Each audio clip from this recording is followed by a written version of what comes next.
Most Super Bowl news seems to center around Cam Newton being a sore loser. How many buds is Peyton Manning going to have before he decides to hang it up? But then there's this other story that comes out. Light being shed upon this by Sean King. I know this isn't really his first rodeo at doing this. He goes into this like super extrapolated 20-page article talking about this woman building up her character and shooting down Peyton Manning's. And how it all goes down is basically she, I think 1990 or 1991, she arrives at University of Tennessee. She committed her life to the Vols, athletic trainer, working through a bunch of sexism at the workplace. They were calling her, I'm not even going to bother saying it around here, C-word bumper. Too many kids and people walking their dogs and stuff. She's dealing with this. Then around 94, Peyton Manning shows up. There's some incident that isn't even touched upon. It's like both parties here have agreed not to talk about it. Then in like 1996, they have a second incident in which he was being treated by her for possible foot ailment, and he's wearing just a towel, and he tries to prank her, or so that was his idea, and he just kind of rubbed himself up against her face.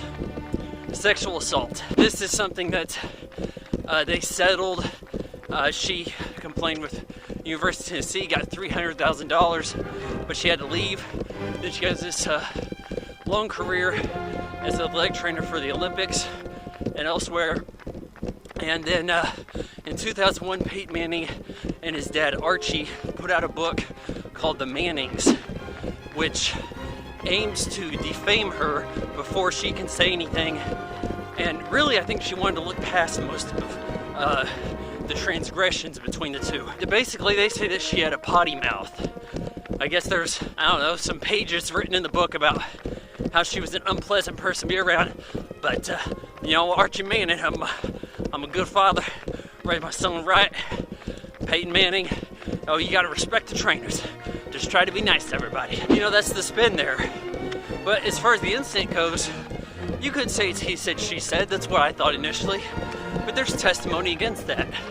There's other players saying, no, I wasn't involved in it.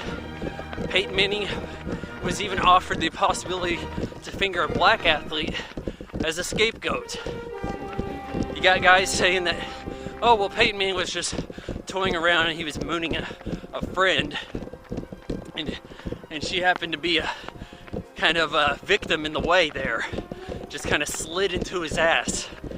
But, his friend, he's saying, hey, that's not how it went down. I've never changed my story. Peyton, come clean. How does this affect Peyton Manning's image? Well, to those hearing about it, they're thinking, well, he's not the, aw shucks, good old boy, as this Sean King article puts. But what do sports reporters say? They always say, well, Peyton Manning, he's class personified. Now these sports guys on ESPN, they're going to be like, oh, I knew about the allegations this whole time. I knew about them for 20 years. But it's 20 years ago and it's in the past. They're going to say things like that, or they're going to pretend to look the other way and not bring it up.